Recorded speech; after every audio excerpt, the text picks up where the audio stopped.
"Serve my blind son. Make him see what food this is," the arrogant man said, and I laughed. My laughter silenced the entire dining room. In that young man's empty eyes, I recognized my sister Lucy. The pain of losing her still pulsed like rain against fogged windows. But his hands, so much like hers, reminded me that some lights never completely go out. Like this if it touched your soul. Comment on how you think this story will end. And if you haven't subscribed yet, it means a lot to us. Thank you. In the heart of Manhattan's Upper East Side, where New York displayed its most elegant face, the restaurant The Golden Star shone with an almost arrogant brilliance. Its wide windows reflected the golden light of the sunset, creating the illusion that the place was made of pure gold. It was no accident. Everything in that establishment aimed to convey opulence, from the check crystal chandeliers to the solid silver cutlery that resonated with a distinctive clink against the imported porcelain. Edward Manning, the owner, walked among the tables like a monarch among his subjects. At 55, his imposing figure, impeccable suit, and perfectly coiffed hair with a few strategic grey strands inspired both respect and fear. His piercing grey eyes seemed to constantly assess everything around him, looking for imperfections to correct with an unyielding hand. "That tablecloth has an imperceptible wrinkle. Change it before the guests arrive," he ordered one of the waiters, who nodded with a quick, nervous motion before disappearing. Tonight was no ordinary night. Edward had organized a gala dinner to celebrate his restaurant's 10th anniversary, to be attended by influential businessmen, politicians, and personalities from New York. The guest list was so exclusive that even some senators had had to beg for an invitation. In the kitchen, the atmosphere was radically different. The heat, the intense smells, and the frantic movement contrasted with the calculated serenity of the dining room. Chef Thomas, the head chef, shouted precise orders as his team moved with the synchronization of a well-rehearsed orchestra. Among them, Maria Sanchez meticulously placed garnishes on the plates with absolute concentration. At 28, Maria was a walking contradiction in that environment. She didn't have the pedigree of most of the Golden Star's staff. She hadn't come from prestigious hospitality schools, nor did she have a recognizable last name. What she had, instead, was an innate talent for detail and an extraordinary sensitivity for flavors and aromas. She had started as a kitchen assistant 6 months ago and, little by little, had earned a place on the main team through her tireless work. "Maria, I need you to supervise the service tonight," Thomas said with unusual seriousness. "Edward especially wants to impress the guests in the private dining room." She nodded, feeling a mix of pride and nervousness. It was a significant responsibility, but also an opportunity. She adjusted her black uniform, pulled her brown hair back into a neat bun, and took a deep breath. What she didn't know was that in the private dining room, separated from the rest of the restaurant by noble wooden doors, waited Ethan Manning, Edward's son. At 22, Ethan was the family's great secret. Few people in New York knew of his existence, and fewer still had seen him in person. Not out of shame, as some rumored, but because Ethan hadn't seen the world around him for 14 years. The accident had occurred when he was 8. A car driven by Edward under the influence of alcohol had crashed into a tree on the Long Island Expressway. Edward had been unharmed, but Ethan had lost his sight forever. It was the great burden the businessman carried like an invisible cross, a weight that had transformed his ambitious character into something darker and more bitter. That night, Ethan waited sitting at the main table, his long, elegant hands resting on the tablecloth. He wore a perfectly tailored black suit that contrasted with his pale skin. His eyes, a shade of brown that only he could now remember, stared into the void with a serene expression that hid years of adaptation to a world of shadows. A white cane rested by his side, folded and discreet. "I'm nervous, Dad," Ethan confessed in a soft voice when he felt Edward sit beside him. "I'm not used to places this crowded." "There's nothing to fear," Edward replied with a harshness intended to conceal his own nervousness. "Tonight is important. I want people to meet my son." What he didn't say was that it was also a test. Edward had organized this evening with a hidden purpose, one that not even Ethan suspected. After years of protecting his son from the world, he had decided it was time to confront him with it, and Maria, unknowingly, was going to be the central piece of his plan. As the guests began to arrive, filling the restaurant with the murmur of polite conversations and Restrained laughter, Maria prepared the final details in the kitchen. She felt an inexplicable shiver run down her spine, like a premonition. Something told her that this night would change her life forever. The private dining room of the Golden Star gradually filled with people representing power in all its forms. Politicians with practiced smiles, businessmen with calculatedly firm handshakes, celebrities whose fame was measured on magazine covers. The atmosphere oozed that particular kind of luxury that doesn't need to be announced because it's taken for granted. Maria discreetly observed from a corner while coordinating the flow of waiters. Her gaze lingered on Ethan, sitting next to his father. There was something in his posture, in the dignified way he held his head high despite not being able to see those around him, that felt strangely familiar. A distant memory emerged like a bubble from the depths of her mind. Her sister Lucy, sitting on the porch of their modest house in New Jersey with the same silent dignity, listening to the world she couldn't see. Maria slightly shook her head, trying to push those thoughts away. She had learned years ago to keep the past locked in a safe compartment of her heart. "We need more champagne at table 6, one of the waiters informed her, bringing her back to the present. Maria nodded and headed towards the cellar. As she passed the main table, she overheard snippets of conversation. "So this is your son?" A corpulent man with a voice that was too loud was saying. "Edward, you never told us you had such a distinguished boy." "Ethan is studying law at Columbia," Edward replied with evident pride. "He's top of his class." Maria couldn't help but notice how Ethan slightly tensed his jaw at his father's comment, as if that pride made him uncomfortable or was insufficient. In the kitchen, Chef Thomas was on the verge of a nervous breakdown. The main course, a modern reinterpretation of the classic beef Wellington, was not coming out as he expected. "This sauce doesn't have the exact right note," he exclaimed, tasting a spoonful and grimacing in disgust. "Maria, I need your opinion." She quickly approached, took a small spoon, and tasted the sauce. She closed her eyes for an instant, concentrating on the flavors.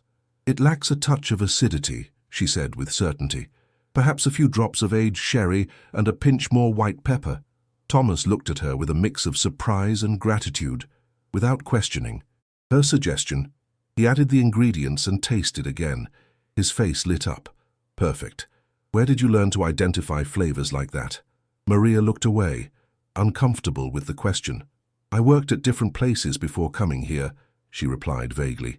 She didn't mention the Sensory Rehabilitation Center for the Visually Impaired in Newark, where she had spent 3 years developing techniques so that blind people could recognize and enjoy food through all senses, except sight. She didn't mention that she had designed a complete sensory education program inspired by her experience with Lucy. That part of her life had been buried after the fire that took her sister. Back in the dining room, Edward Manning stood up, gently tapping his glass with a spoon to draw the attention of his guests.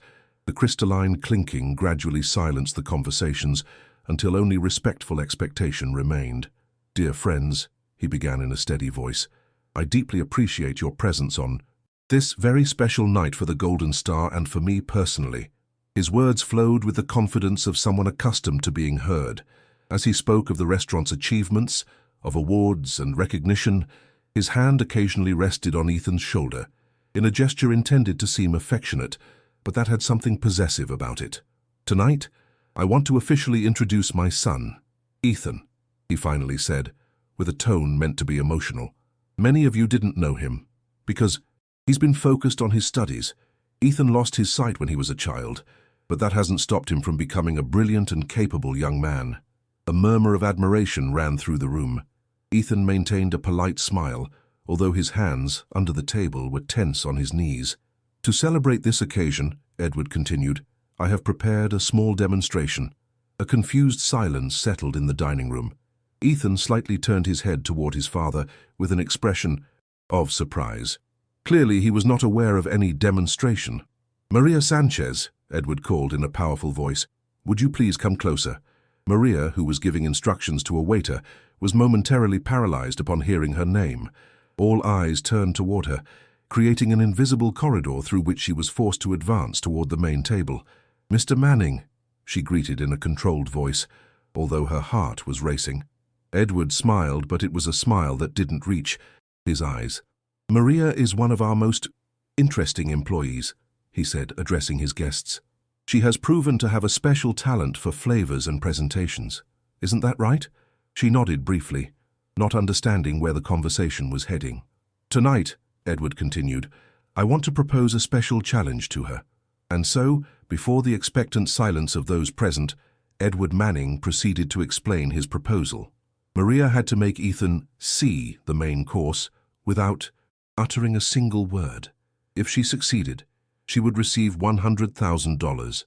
"And of course," he added with a tone that mixed mockery and condescension, "my blessing for any relationship that might arise with my son." "I've noticed the way you look at him, Maria." The young woman's face flushed with shame and indignation. She had never thought of Ethan that way. She barely knew him. She looked at the young man, who seemed as uncomfortable as she was, his head slightly bowed and an expression of helplessness on his face. "But if you fail," Edward concluded, "you will be fired and you will publicly admit that a blind person can never truly comprehend the beauty of the world." The dining room fell into complete silence. Some guests looked uncomfortable, others morbidly entertained. Maria felt time stop as images from the past crowded her mind.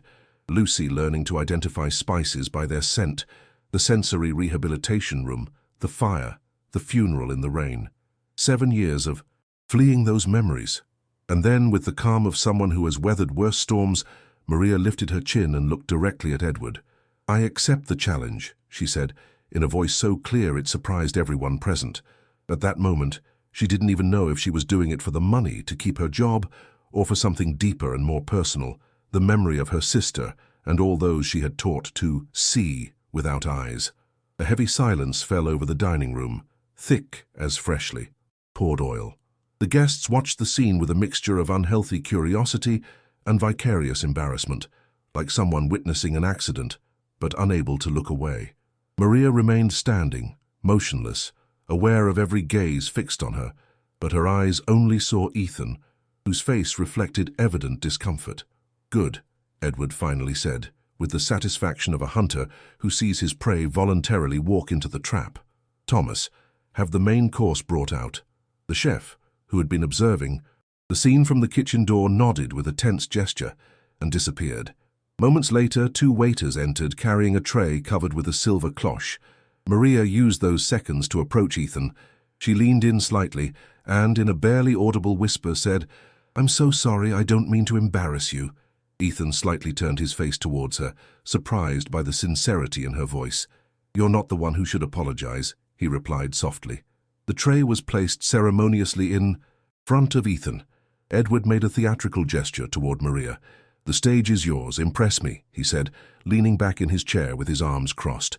Maria observed the dish under the cloche, a lamb confit cooked at a low temperature for 12 hours, accompanied by a red wine and rosemary reduction, with a crown of glazed baby vegetables and crispy purple potato. A culinary masterpiece designed to delight the eye before any other sense. Normally, she would describe each element in detail, talk about techniques and flavors, but the challenge was to do it without words. She had to find a way to communicate the essence of the dish to someone who couldn't see it, using only the other senses. With a calm that contrasted with her inner turmoil, Maria took off the small white apron that was part of her uniform and carefully folded it, placing it on the table. Then, with deliberate slowness, she took an empty chair and sat down next to Ethan, at a respectful but close distance. Murmurs began to rise among the guests. Edward frowned, surprised by Maria's serenity. He had expected nervousness, maybe even tears. "May I?" Maria asked Ethan, extending her hand toward him without touching him. Ethan nodded, intrigued. Maria gently took his right hand and guided it toward the plate, stopping just before touching it.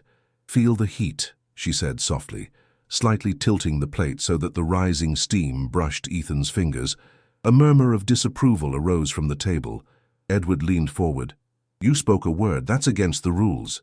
Ethan intervened with unexpected firmness. "She didn't describe the dish, Dad. She only gave me an instruction. If we're going to play your game, at least respect its nuances." Edward, surprised by his son's determination, leaned back in silence. Maria thanked the intervention with a quick glance at Ethan, even though he couldn't see her. Next, she took Ethan's hand and guided it to the edge of the plate, allowing him to feel The fine porcelain, its smooth texture, and the heat emanating from the food.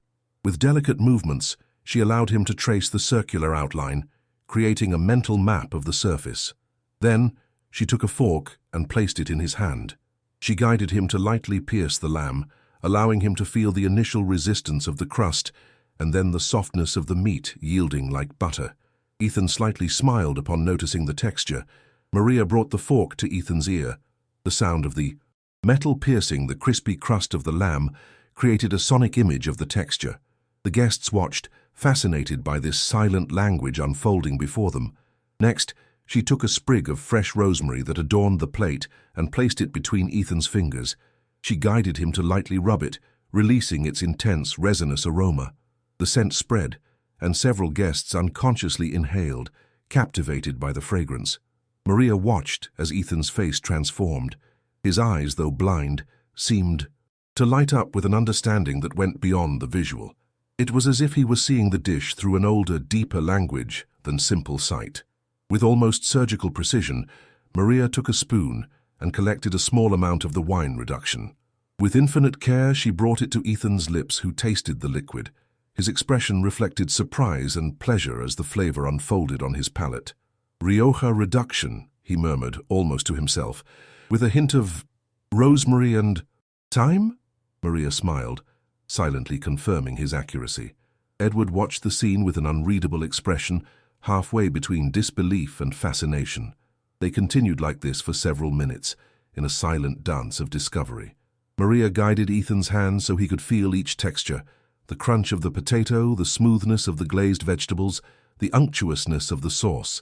She allowed him to smell each element separately and then together, creating an aromatic symphony. And finally, she offered him small tastes, building the dish in his mind through flavor.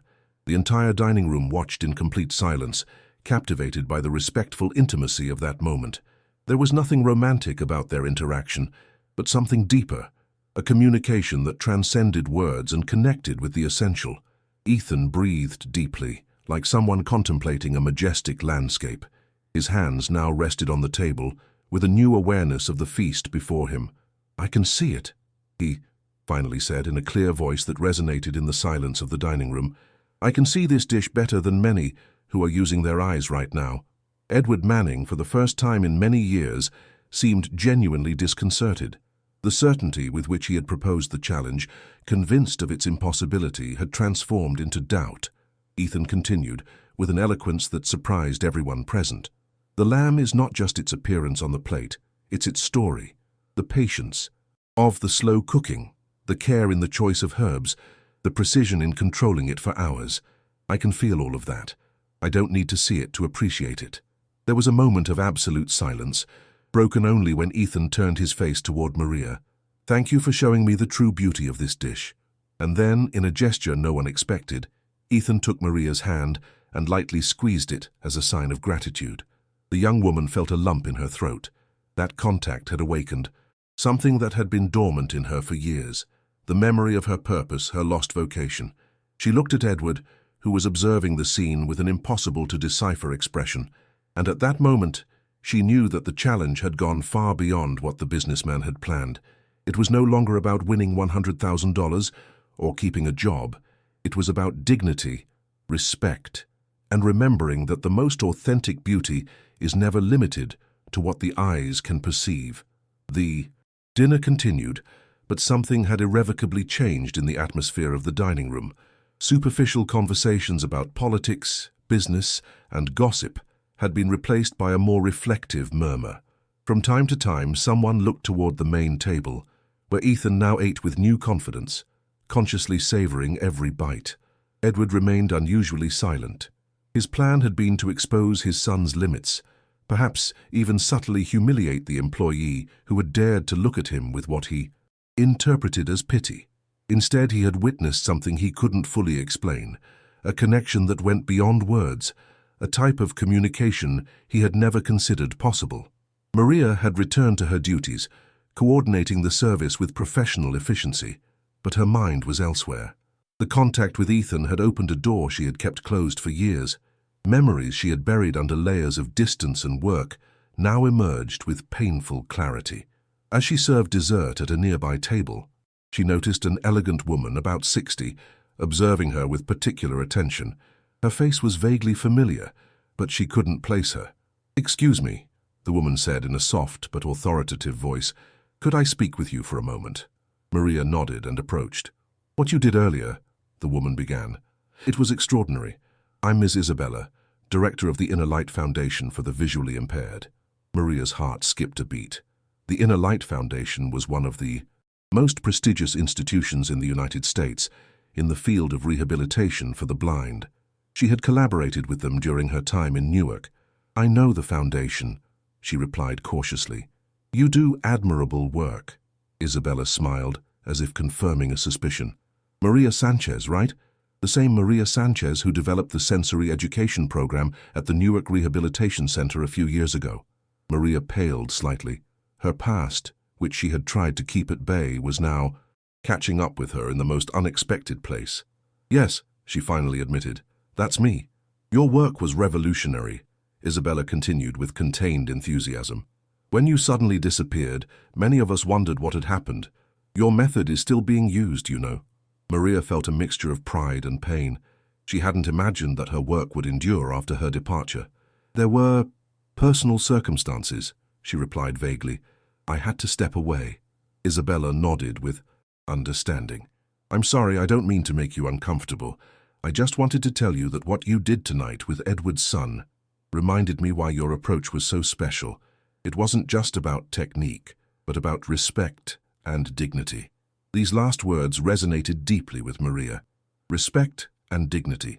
The same values she had tried to instill in her work with Lucy and all her students in Newark. "Thank you," she said sincerely. "It means a lot to me." Meanwhile, at the main table, Ethan leaned toward his father, speaking in a low voice. "Why did you do it, Dad? Why this theater?" Edward toyed with his wineglass, avoiding a direct answer, even though his son couldn't see his discomfort. "I wanted to see if you could really experience things like others," he finally replied.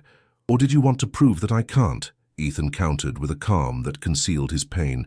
"For years, you've kept me apart, as if my condition were something shameful, and when you finally bring me to one of your events, it's to turn me into a spectacle." Edward tensed, surprised by his son's frankness. "That wasn't my intention."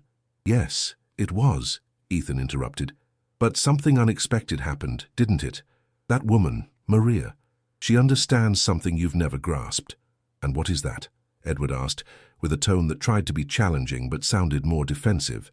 "That seeing is not just a matter of eyes," Ethan replied simply. "It's understanding, feeling, being present. She showed me your star restaurant in a way you never could, because you've never taken the time to truly see it yourself." These words hit Edward like an invisible slap. For a moment, he glimpsed an uncomfortable truth. For years, he had been so obsessed with appearances, with what others could see, that he had forgotten the very essence of what he had built. Across the dining room, Maria had finished her conversation with Isabella and was now supervising the coffee preparation. Thomas approached her with a look of poorly concealed curiosity. "Where did you learn to do that?" he asked without preamble. "What you did with Manning's son, I've never seen anything like it." Maria hesitated for a moment before answering. "My younger sister Lucy lost her sight when she was 5. I was 12. I spent years helping her to see the world in other ways. It was the first time she had mentioned Lucy since arriving in New York. Saying her name aloud produced a bittersweet pain, like pressing an old wound that is beginning to heal. I worked for years at a rehabilitation center in Newark," she continued, surprising herself by sharing something she had kept secret. "I developed techniques so that blind people could appreciate food in its entirety, not just its taste." Thomas looked at her with new respect. "And how did you end up here, serving tables for Edward Manning?" Maria looked away toward the windows, reflecting the lights of New York. "Sometimes you need to step away from what you love to remember why you love it," she replied enigmatically. The night wore on and the guests began to leave. Edward bid them farewell with his usual professional cordiality, but something had changed in his expression. A new unease dwelled in his eyes, as if he were reconsidering long-held truths. At one point, he came face to face with Isabella, who was preparing to leave. "It was a revealing evening, Edward," she said with a significant smile. You have an extraordinary employee in Maria Sanchez. Edward nodded, uncomfortable. Isabella continued. You know, her work in Newark was pioneering. It changed the lives of dozens of visually impaired people. I wonder if you truly know who you've hired. Before Edward could reply, Isabella added, You should ask her why she left that job. Why someone who had a brilliant career in sensory rehabilitation ended up serving tables in a luxury restaurant. With these enigmatic words, Isabella took her leave, leaving Edward with more questions than answers. He looked across the dining room where Maria was discreetly clearing some empty glasses. He watched her with new eyes, wondering who this woman really was, who had defied all his expectations. Ethan, now sitting alone at the table, ran his fingers over the porcelain surface, recalling the experience he had lived. For the first time in many years, he felt fully present, fully capable, and he wondered who Maria Sanchez really was, the woman who had made him feel this way. What neither knew was that Maria, while meticulously carrying out her tasks, had already made a decision. The encounter with Ethan and the conversation with Isabella had awakened something she believed was dead. Her vocation, her purpose. 7 years of fleeing had ended tonight. It was time to face the past and, perhaps, to find a new future. The night was over. The last guest had left, leaving behind the echo of conversations and the ghost of laughter. The staff cleaned in silence, precise and coordinated movements that spoke of years of routine. Maria supervised the process with professional efficiency, but her mind wandered far away, among memories she could no longer keep at a distance. Maria, Edward Manning's voice startled her. To my office, please. It was not a request, but an order. Maria looked at Thomas, who nodded, indicating she could go. She followed Edward down a side hallway to a dark wooden door. The office was exactly as one would expect, sober, elegant, dominated by a solid mahogany desk and shelves lined with exceptional wine bottles, a sanctuary to power and control. Sit down, Edward instructed, pointing to a chair across from his desk. He remained standing, looking out the window at the nightlights of New York. I must admit you surprised me tonight. Maria remained silent, waiting. She had learned that silence often revealed more than hasty words. Isabella told me interesting things about you, Edward continued, turning to, Look at her. Apparently you're not just a waitress with a good taste for flavors. I worked in sensory rehabilitation for several years, Maria confirmed calmly. It's not a secret. I just didn't mention it, because it didn't seem relevant to serving tables. Edward studied her carefully, as if seeing her for the first time. And why does someone with that background and experience end up serving tables in my restaurant? Maria held his gaze.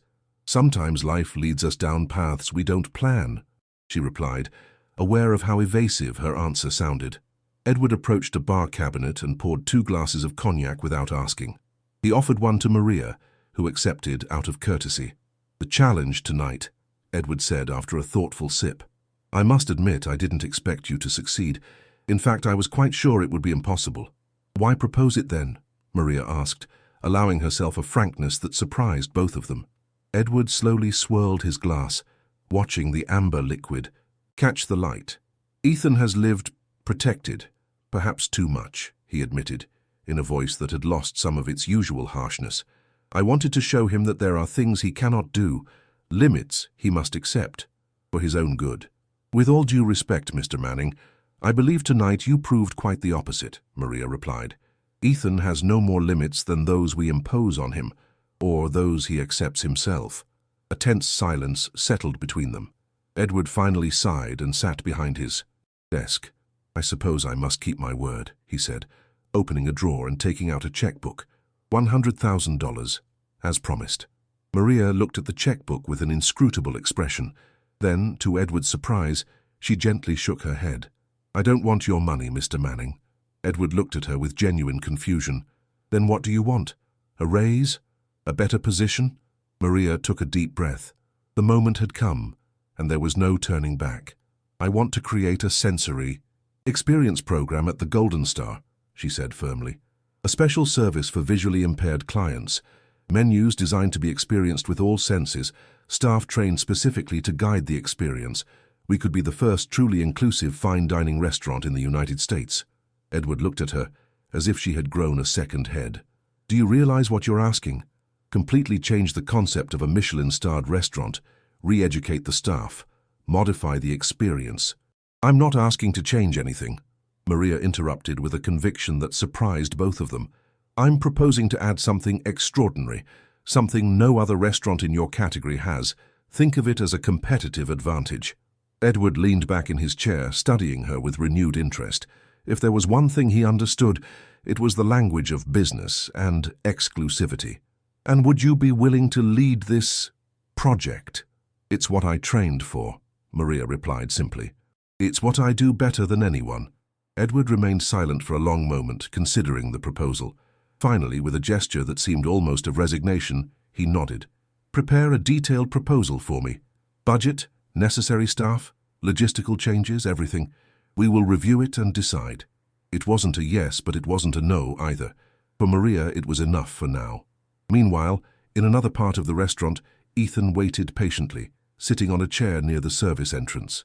So, staff leaving looked at him curiously, but no one dared to ask what the boss's son was doing there. When Maria finally came out, Ethan stood up, guiding himself by the sound of her footsteps. "Maria," he called softly. "Could I speak with you?" She stopped, surprised. "Ethan, what are you doing here? It's very late." "I asked the driver to wait," he explained. "I needed to talk to you, alone, without my father present." There was a tone of urgency in his voice that Maria couldn't ignore. "Of course," she replied. "Do you want to walk a little? There's a small park nearby." Ethan nodded and unfolded his cane. Maria offered him her arm as a guide, a natural gesture for her after years of working with the blind. He accepted with a grateful smile. They walked in silence through the night streets of New York, a comfortable silence that didn't need to be filled with words. The park was quiet at this hour, barely lit by streetlights that cast golden circles of light onto the paths. They sat on a bench under a tree, whose leaves softly rustled in the night breeze. "What you did tonight," Ethan began. "It was like someone finally spoke my language. All my life, I've been surrounded by people trying to describe how things are to me, but no one had ever helped me truly experience them." Maria felt a lump in her throat. "My sister Lucy used to say something similar," she replied softly. "She said people always wanted to explain the world to her, but few took the time to help her." "Feel it. Is your sister also blind?" Ethan asked with interest. Maria took a deep breath. It was time to share the story she had kept hidden for so long. She was blind. She lost her sight at 5 from congenital glaucoma. I was 12 then, and we grew up alone with our mother in a simple neighborhood in Newark. When Lucy lost her sight, I promised I would help her see the world through me. But I soon realized that approach was wrong. It wasn't about her seeing like me, but about discovering how she could experience the world in her own way. Ethan listened attentively, his face reflecting deep understanding. "I studied special education and then specialized in sensory rehabilitation," Maria continued. "I developed techniques so that Lucy, and then other blind children, could experience things that seemed inaccessible to them. Art, nature, food. I worked for 5 years at a center in Newark, creating programs that were later implemented in other places." She paused, and Ethan perceived her tension. "What happened?" he asked softly. Maria looked up at the starry sky, partially visible through the branches of the tree. "There was a fire in our apartment, caused by a short circuit in the kitchen. I wasn't there. I was giving a conference in Boston. Lucy couldn't—" Her voice broke. She couldn't find the way out in time. Ethan reached out his hand in the darkness, finding Maria's and gently squeezing it in a gesture of comfort. "I'm so sorry," he said sincerely. Maria breathed deeply, regaining her composure. "After that, I couldn't continue. Every time I worked with a blind person, I saw Lucy. Every technique I taught reminded me of the ones I had developed for her. It was too painful, so I quit everything. I moved to New York and looked for work in something completely different, something that wouldn't constantly remind me of what I had lost." "But you still carried that knowledge within you," Ethan observed. "You demonstrated that tonight." Maria nodded, though he couldn't see it. "I suppose some things are a part of us no matter how hard we try to deny them," she admitted. "Tonight, when your father proposed that absurd challenge, something woke up in me. I couldn't stay silent, not after everything Lucy taught me about dignity and respect." Ethan smiled in the gloom. "My father has a peculiar way of getting what he wants. Even if it's not always what he planned, he commented. I think, without knowing it, he's led you back to your true path. I just proposed to him to create a sensory experience program at the restaurant, Maria confessed. I don't know if he'll accept, but he's at least considering it.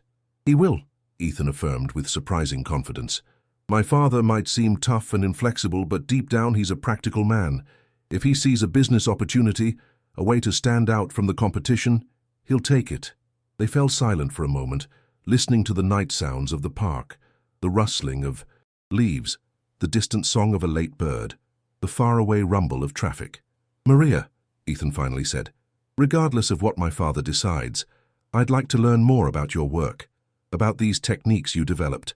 I've spent 14 years learning to live in a world designed for people who can see, but no one has ever shown me the possibilities of my own. There was a genuine longing in his voice that deeply moved Maria. For the first time in 7 years, she felt the crushing weight of guilt and pain slightly diminish, replaced by something dangerously close to hope. It would be an honor, she replied sincerely. As they walked back under the starry New York sky, both felt that something fundamental had changed, not just in their individual lives, but in the way they viewed the world and their place in it. And though neither said it aloud, they both knew that this was only the beginning of a path they would travel together, rediscovering ways of seeing that went far beyond the eyes. The next morning dawned with unusual clarity for New York at that time of year. Maria arrived early at the restaurant, even before the cooks, carrying a worn folder she had rescued from the back of a closet the night before. It contained all her notes, methodologies, and programs from the Newark Rehabilitation Center. 7 years of dust covered those pages, but the ideas were as alive as the day she had written them. She settled at an empty table in the dining room and began working on her proposal, adapting her old methods to the context of a fine dining restaurant. She was so engrossed in her task that she didn't notice Thomas's presence until he placed a steaming cup of coffee in front of her. "I've been watching you for 10 minutes, the chef said with a smile. "You look like a different person this morning." Maria looked up and returned the smile. "I feel like a different person, to be honest." Thomas glanced at the papers spread on the table. "Is this part of the challenge Edward proposed to you last night?" "It's part of a much older challenge," she replied thoughtfully. "I'm designing a sensory experience program for people with visual impairments." She briefly explained her proposal and her conversation with Edward. Thomas listened with growing interest. "You know, I've always thought it was a shame that fine dining is so visual," he finally commented. "We spend hours creating dishes that are true works of art, but that beauty is only a small part of the experience. The aromas, the textures, the temperature contrasts, the layers of flavor, all that is equally or more important." Maria nodded enthusiastically. "Exactly. And those aspects are accessible to everyone, with or without sight. We just need a different approach to present them." Thomas thought for a moment, stroking his beard. "Count me in for this project, Maria. The Golden Stars kitchen will be at your disposal." That unexpected support filled her with encouragement. Perhaps she wouldn't be as alone in this adventure as she had feared. Mid-morning, the front door opened, and Ethan entered, accompanied by a young man who served as his guide. Maria watched how he moved with confidence despite his cane, how his face subtly turned to capture the sounds and smells of the restaurant. "Good morning," Ethan greeted the air. "Is anyone here?" "Good morning, Ethan," Maria replied, approaching. "It's still early. We weren't expecting customers until noon." A smile lit up the young man's face as he recognized her voice. "I'm not here as a customer," he explained. "I'm here as, what should I call it, a consultant? My father told me about your proposal this morning." He was surprisingly receptive. Maria contained an exclamation of surprise. "He already told you? I barely presented the idea to him last night." "My father doesn't sleep much," Ethan replied with a slight smile. "And when something captures his interest, he acts fast. It's always been that way, for better or for worse." He instructed his companion that he could withdraw, and then, with a gesture that indicated familiarity with the space, he headed toward Maria's work table. "I brought something that might interest you," he said, pulling a tablet from his bag. "It's a catalog of assistive technologies being developed in Silicon Valley and Tokyo, apps that describe environments through sound, tactile devices that translate images into patterns that can be felt. I thought they might complement your more traditional methods." Maria took the tablet with surprise. How did you know that? That you'd be working on the proposal so early? Ethan completed with a playful smile. You don't need sight to know people, Maria. The passion in your voice last night told me everything I needed to know about your commitment. They spent the next hour reviewing the materials together. Ethan, despite his youth, had a deep knowledge of accessibility and adaptive technologies. He had been researching on his own, he explained, looking for ways to make his world more accessible without constantly relying on others. I've always believed that independence doesn't mean doing everything alone, he commented at one point, but having the freedom to choose how and when you need help. Maria nodded, impressed by the maturity of his perspective. Lucy said something similar, that true inclusion wasn't treating everyone as if they were the same, but recognizing and valuing the different ways we experience the world. The mention of Lucy came naturally, without the sharp pain that usually accompanied it. Ethan seemed to notice. I would have liked to meet your sister, he said softly.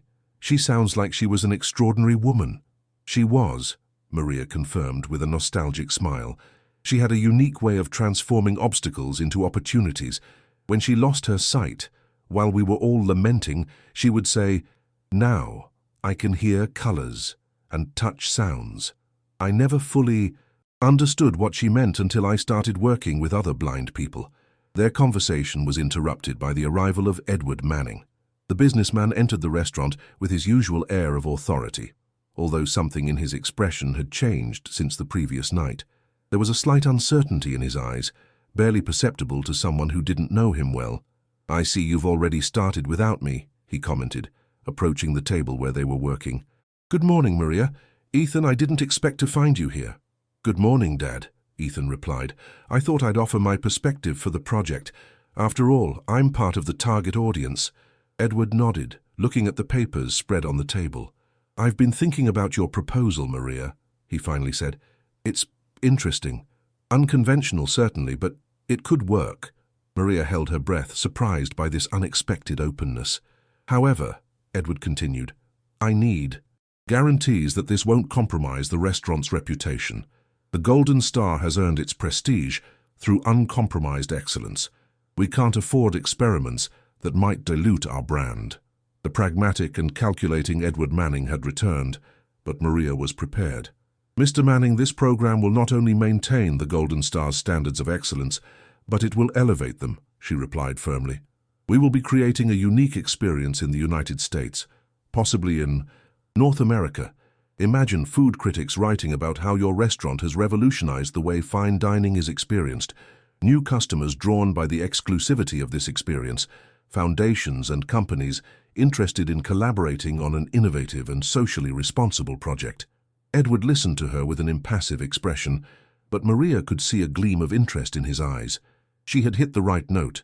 Exclusivity, innovation, the opportunity to stand out from the competition. Also, Ethan unexpectedly intervened, think about the personal impact, Dad. How something like this could have changed my own relationship with food all these years. This comment seemed to affect Edward more than all the commercial arguments. A shadow of something akin to remorse crossed his face. Very well, he finally said. You have 2 weeks to develop a prototype, a complete menu, with all necessary protocols and training. We will test it at a private dinner with some selected guests, including Isabella from the Inner Light Foundation. If it works, we will move forward. Maria could barely believe what she was hearing. She expected months of negotiations, not an immediate green light. Thank you, Mr. Manning. You won't regret it. I hope not, he replied dryly. Thomas is at your disposal, as is the necessary budget for materials and training. Ethan, since you seem so interested, you will supervise the project with me. With these words, Edward said goodbye and left the restaurant, leaving Maria and Ethan in a state of stunned excitement. Did that really happen? Maria asked incredulously. Did your father just approve the project? Ethan smiled broadly. I told you. When he sees an opportunity, he acts fast. But there's something else. His expression became reflective. I think what happened last night affected him more than he wants to admit. Maybe for the first time, he truly saw what my blindness means, not as a limitation, but as a different way of experiencing the world. Maria nodded, thoughtful. Perhaps the challenge Edward had posed as a test for her and Ethan had ended up being a challenge for himself, for his own perceptions and prejudices. Well, she finally said, gathering her papers with renewed enthusiasm, we have a lot of work ahead of us. 2 weeks isn't much time. We'll work together, Ethan affirmed, his face lit up by a determination Maria found contagious. Between your experience and my perspective, we'll create something extraordinary.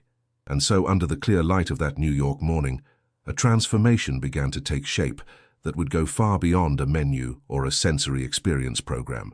It was the first step on a path of rediscovery, for Maria, who returned to her true vocation, for Ethan, who found a new way to connect with the world, and perhaps even for Edward, who was beginning to glimpse a truth that had been blind to him for too long. The seeds of change had been planted. Now it only remained to nurture them and watch them grow. The following days unfolded in a whirlwind of activity. Maria had transformed a small meeting room into her operations center, with the walls covered in notes, diagrams, and photographs. Thomas and his kitchen team had joined the project with unexpected enthusiasm, fascinated by the challenge of creating dishes that transcended the visual. We've always worked thinking first about how the dish looks and then how it tastes, Thomas commented one afternoon, as they experimented with different textures of foams. It's refreshing to invert that process, to focus on the essential. The restaurant staff had received the news with a mixture of curiosity and skepticism, but Maria's passion was contagious. She had organized daily workshops where waiters and cooks experienced gastronomy from a new perspective, tasting flavors blindfolded, identifying ingredients only by their aroma, learning to describe dishes without resorting to the visual. Ethan had become a constant presence at the Golden Star. He arrived every morning with British punctuality and spent the entire day working side by side with Maria. His perspective was invaluable. Every suggestion, every criticism was anchored in his real experience, not in theoretical assumptions. One afternoon, while working on the service protocol, Ethan made an observation that changed the course of the project. The problem is not that we can't see the dishes, he said thoughtfully, but that the experience is designed assuming that everyone experiences the world the same way. We don't need an adapted version of the normal experience. We need a completely new experience, designed from scratch to be enjoyed in multiple ways. Maria looked at him, surprised by the depth of the observation. You're absolutely right, she replied, rearranging her notes. We're not creating an alternative for those who can't see. We're designing a new way to experience gastronomy for everyone. This approach transformed the project. Instead of thinking in terms of limitations to overcome, they began to explore uncharted possibilities. What if darkness wasn't a disadvantage, but an advantage? What if touch, smell, and taste could reveal dimensions of food that sight often eclipsed? As they progressed, Maria noticed a subtle change in her relationship with Ethan. The initial formality had given way to a comfortable camaraderie, sprinkled with jokes and conversations that extended far beyond the project. She discovered that Ethan had a brilliant and curious mind, a surprisingly sharp sense of humor, and a way of listening that made every word seem important. On occasion, Edward would drop by to supervise the progress. His visits were brief and his comments scarce, but Maria noticed how his gaze lingered on Ethan when he couldn't perceive it. There was something in that look, a mix of pride, remorse, and something deeper she couldn't identify, that made her think this project was stirring things long buried. A week before the trial dinner, an unexpected problem arose. Maria and Ethan were reviewing the menu when Thomas entered the meeting room with a worried expression. "We have a problem with the main course," he announced. "The black truffle supplier has cancelled the order. Apparently there's a shortage due to late rains." Maria felt a pang of worry. Truffle was a key element in the dish they had designed specifically for its intense and distinctive aroma. "Is there no other supplier?" she asked, although she already knew the answer. At this point in the season, securing quality truffle was almost impossible. Thomas shook his head. "I've called all my contacts, nothing." Ethan, who had been listening silently, intervened. "What if we see it as an opportunity instead of a problem?" he suggested. "What other ingredient could provide that same sensory complexity?" Maria and Thomas exchanged a look. "We would need something with an equally potent yet complex aromatic profile," the chef mused. "Something that would spark curiosity through scent and surprise the palate." Maria suddenly recalled one of her experiments in Newark. "Saffron!" Maria exclaimed suddenly. "In Newark, we worked with a project where we used Spanish saffron, but not as a secondary ingredient, but as the star. Its aroma is equally complex, and if we combine it with toasted aromatic herbs— Thomas considered the idea, his eyes gradually gleaming with enthusiasm. We could create those saffron infusion and use it as the base for a sauce to accompany the lamb, he elaborated, and add a garnish of fresh herbs that the diner can rub between their fingers before tasting each bite. Exactly, Maria nodded. The ritual of rubbing the herbs creates a tactile and aromatic experience that intensifies the anticipation of the flavor. Ethan smiled, pleased with the turn of events. Sometimes the best solutions are born from unexpected problems, he commented. The night of the test arrived faster than Maria would have liked. The Golden Star's private dining room had been transformed. The lights were significantly dimmed, and each table featured tactile elements specifically designed to guide the diners. Edward had invited 10 carefully selected people: Isabella from the Inner Light Foundation, 3 food critics, 2 influential businessmen, and 4 visually impaired individuals. Maria, dressed in an elegant black suit, was supervising the final details when she felt a hand on her shoulder. She turned to find Ethan impeccably dressed for the occasion. "Nervous?" he asked with a smile. "Terrified," she confessed. "And you?" "Strangely calm," he replied. "I have faith in what we've created together." The guests began to arrive. Edward personally greeted them, with a formality that didn't completely conceal his own tension. Maria noticed how his gaze briefly lingered on each face, assessing reactions, measuring expectations. When everyone was seated, Maria took her position in front of the group. She took a deep breath and began, "Good evening and welcome to an experience we call the Invisible Feast. Tonight we haven't come to see the food, but to feel it, to hear it, to discover it with all our senses, except sight." With a discreet signal, the waiters began distributing black silk blindfolds among the diners.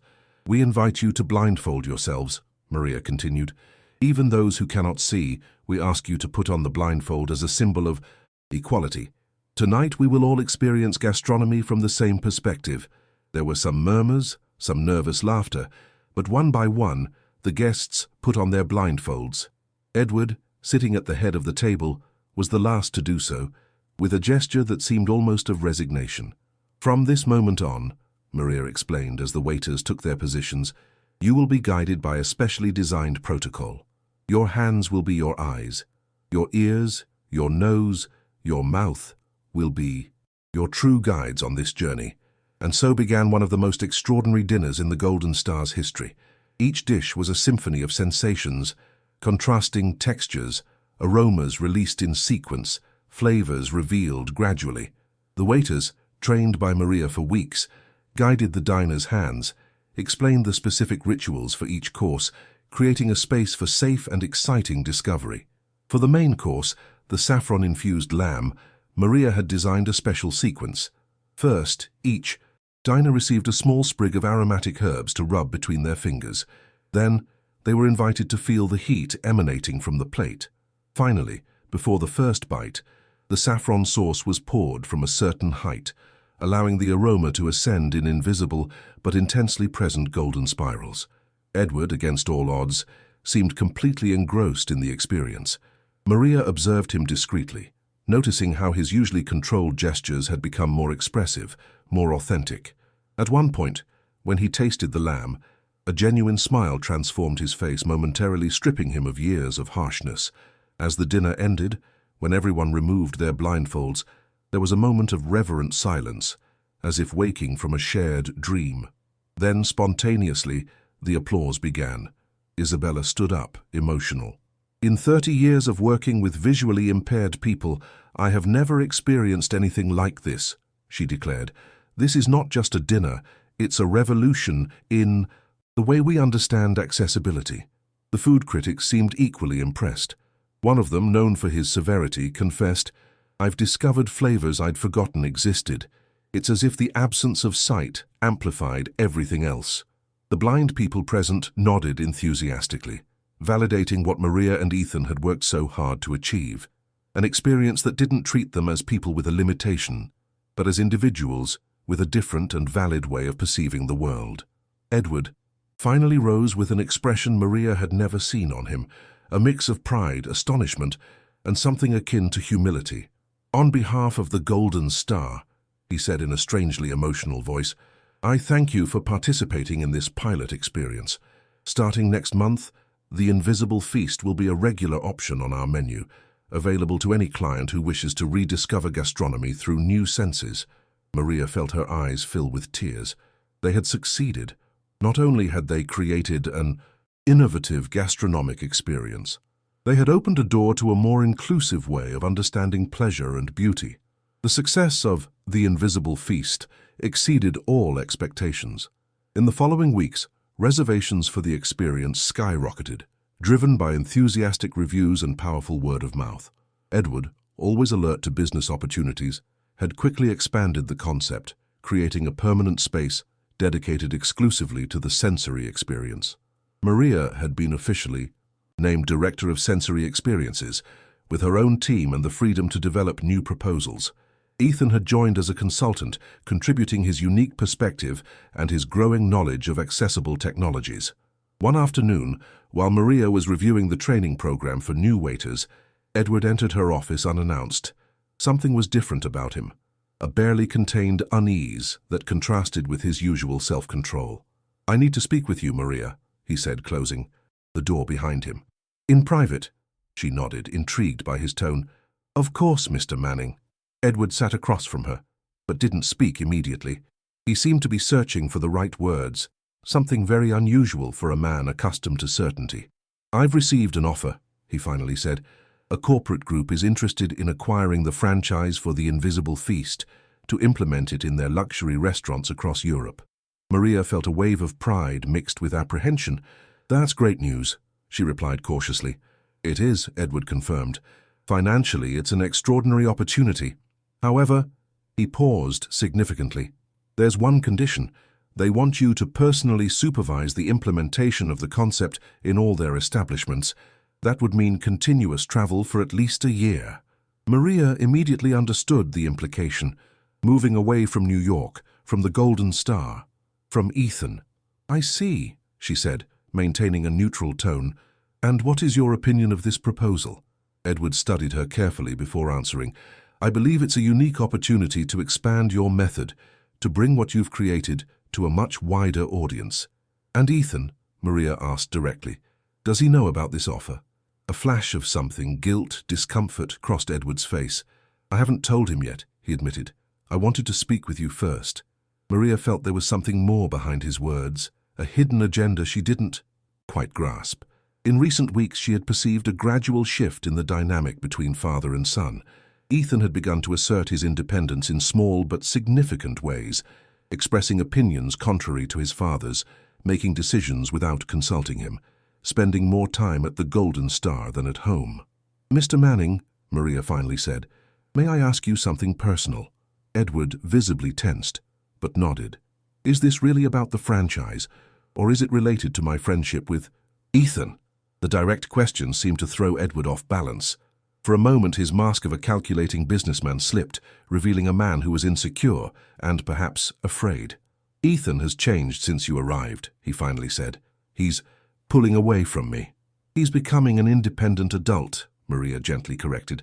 "He's discovering who he really is, beyond the limitations others have imposed on him." Edward looked at her with a mixture of resentment and acknowledgement. "For 14 years I've protected my son," he said in a tense voice. "I've built a safe world for him. I've anticipated his needs. You've kept him in a golden cage," Maria interrupted, surprising both of them with her frankness. "Out of fear, out of guilt, out of misunderstood love." Edward stood up abruptly, his face flushed with contained emotion. "You don't understand anything," he snapped. "You weren't there when the accident happened. You didn't see what he was like before, what he lost because of me." "You're right," Maria conceded, remaining serene. "I wasn't there, but I've been here these last few weeks, seeing Ethan discover possibilities you never allowed him to explore. I've seen him grow, not despite his blindness, but with it, integrating it as part of his identity." Edward stood motionless, her words seeming to have physically struck him. "My sister used to say," Maria continued in a softer voice, "that true blindness isn't in the eyes, but in the mind, that refuses to see other ways of perceiving the world. A heavy silence fell between them. Edward finally sat down again, his anger seemingly dissipated, replaced by a deep weariness. "I don't want to lose him," he admitted, in a barely audible whisper. "He's all I have." Maria felt compassion for this man, who, despite all his power and wealth, seemed as lost as she had been after Lucy's death. "It's not about losing him or keeping him," she said gently. "It's about allowing him to be who he really is, seeing him completely, not just the part of him that fits your expectations or soothes your guilt." Edward looked at her as if seeing her for the first time. "Regarding the offer," Maria continued, "I will seriously consider it. But my decision will have nothing to do with Ethan or with you. It will be about my own path, about what I need to do to continue my process of healing and growth." The businessman nodded slowly. Something fundamental seemed to have shifted in his understanding. "That's fair," he conceded, "and I will respect whatever decision you make." When Edward left her office, Maria remained seated, reflecting on the conversation. It hadn't just been about a job offer or about Ethan. It had been about truths both of them had been avoiding. Edward, the truth about his relationship with his son. She, the truth about her own process of grief and rediscovery. The sunset light streamed through the window, bathing the office in golden tones. Maria thought of Lucy, of how her absence had shaped the last 7 years of her life. She thought of Ethan, of how his presence was reshaping her present and perhaps her future. And for the first time in a long time, the thought of Lucy didn't bring with it a sharp pang of unbearable pain, but a bittersweet warmth, like a precious memory that could be held without burning. The news of the international offer spread quickly through the Golden Star. Maria had tried to keep it private while she considered her options, but in an environment like that, secrets had a short life.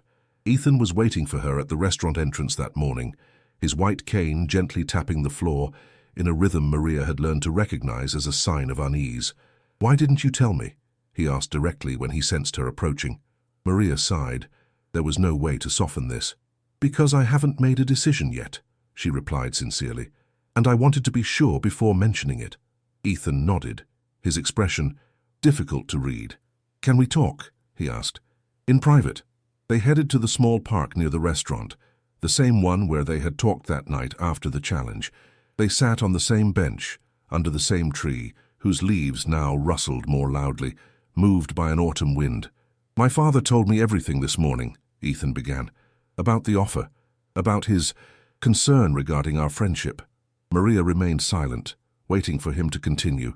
"It was a surprisingly honest conversation," Ethan added with a slight smile.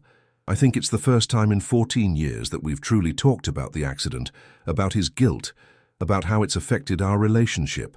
"That's good," Maria replied cautiously. "Honesty is usually the first step toward healing." "He told me something that surprised me," Ethan continued. "He said that thanks to you, he had begun to truly see who I am, beyond the blindness, that for years he could only see what I had lost, not what I still was." Maria felt an unexpected emotion at these words. "You've shown both of us a new way of seeing," Ethan added, reaching out his hand to find hers. "Him, me, the entire restaurant team. You've transformed how we perceive the world." "Ethan, I'm not asking you to stay for me," he gently interrupted. "I understand that this offer is an extraordinary opportunity to expand your work. I just want you to know that, whatever you decide, you've left an indelible mark on our lives." A week later, Maria was sitting in her apartment surrounded by papers. The international offer was detailed in a 20-page contract. A generous salary, accommodation in the best European cities, the opportunity to train hundreds of professionals in her method. It was everything she could have professionally dreamed of. However, she couldn't stop thinking about what she would leave behind. The team she had formed, the program that was just beginning to blossom, Edward and his slow but significant change, and Ethan, whose friendship had become so important to her. A knock on the door interrupted her thoughts. Opening it, she found Isabella, the director of the Inner Light Foundation. "I hope I'm not bothering you," Isabella said with a warm smile. "I thought you might need to talk to someone neutral about your decision." Over the next hour, Maria shared her doubts, her fears, her hopes. Isabella listened attentively, occasionally offering a perceptive observation. "Do you know what I see?" Isabella finally said. I see someone who has been running away for 7 years, first from the pain of losing your sister, then from your true vocation. The question is, will you keep running, or are you ready to stay and build something permanent? The words resonated deeply with Maria. She was right. Every decision in her adult life had been a form of escape, a way to avoid fully confronting her pain. It's not about choosing between your career and the people you care about, Isabella added.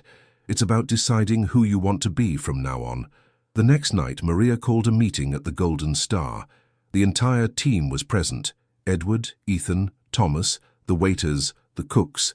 People who, in a few months, had gone from being colleagues to forming a community united by a common purpose. I've made a decision, Maria announced, her voice firm but warm. I have rejected the international offer. A murmur of surprise ran through the room. Edward, especially, looked disconcerted. Instead, she continued, I propose expanding our program here in New York.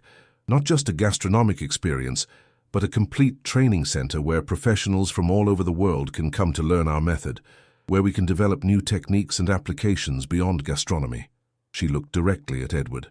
With your support, Mr. Manning, we could turn the Golden Star into the epicenter of a revolution in sensory accessibility. Edward remained silent for a moment, evaluating the proposal. Finally, with a gesture that surprised everyone, he extended his hand toward Ethan, who took it naturally. My son and I have been talking a lot these past few weeks, he said in an unusually emotional voice, about the past, about the future, about what it really means to see. Ethan smiled, squeezing his father's hand.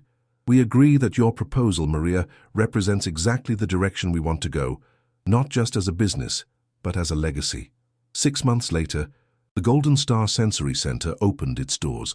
What had begun as a gastronomic experiment had transformed into a pioneering institution dedicated to exploring and enriching sensory experiences for people with and without visual impairments.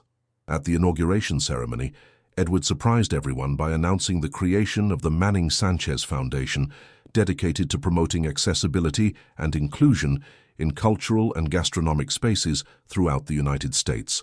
Maria and Ethan would be the co-directors, while Edward would provide the financial backing and his countless business contacts.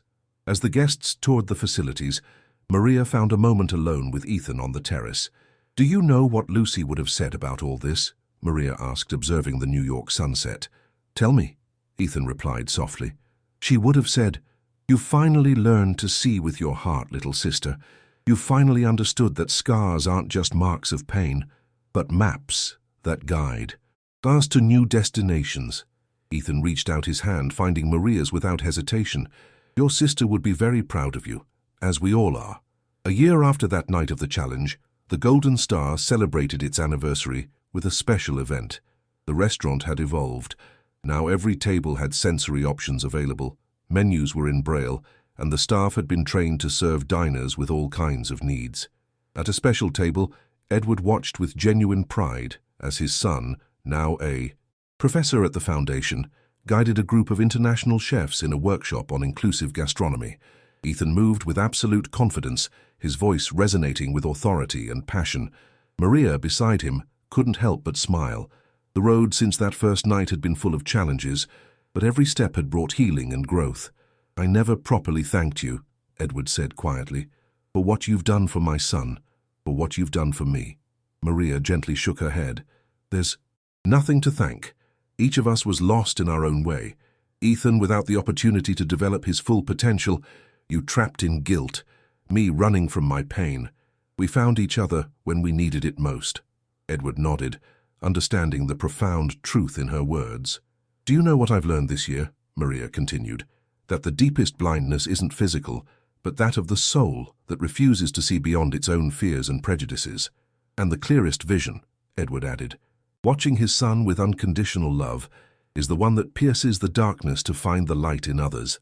Ethan, as if sensing the conversation, turned his face toward them and smiled. A smile that illuminated the entire room, that spoke of a man who had found his place in the world, his purpose, his truth. Maria thought of Lucy, of how her loss had led her down a winding path to this moment. She no longer felt she had abandoned her. She felt that Lucy had guided her, even in absence, toward a light she would never have found otherwise. In the Golden Star's kitchen, a bunch of fresh rosemary waited to be used in the main course. Its aroma, intense and comforting, would soon mix with the carefully orchestrated flavors and textures to create a sensory symphony. A celebration not just of food but of life in all its manifestations, of the human capacity to adapt, grow, and rediscover beauty even in darkness. And as the guests began to arrive, Maria knew with absolute certainty that, finally, she had truly learned to see, not just with her eyes but with her heart, with her soul, to see beyond appearances, beyond pain, to the true essence of what it means to be alive and connected to others.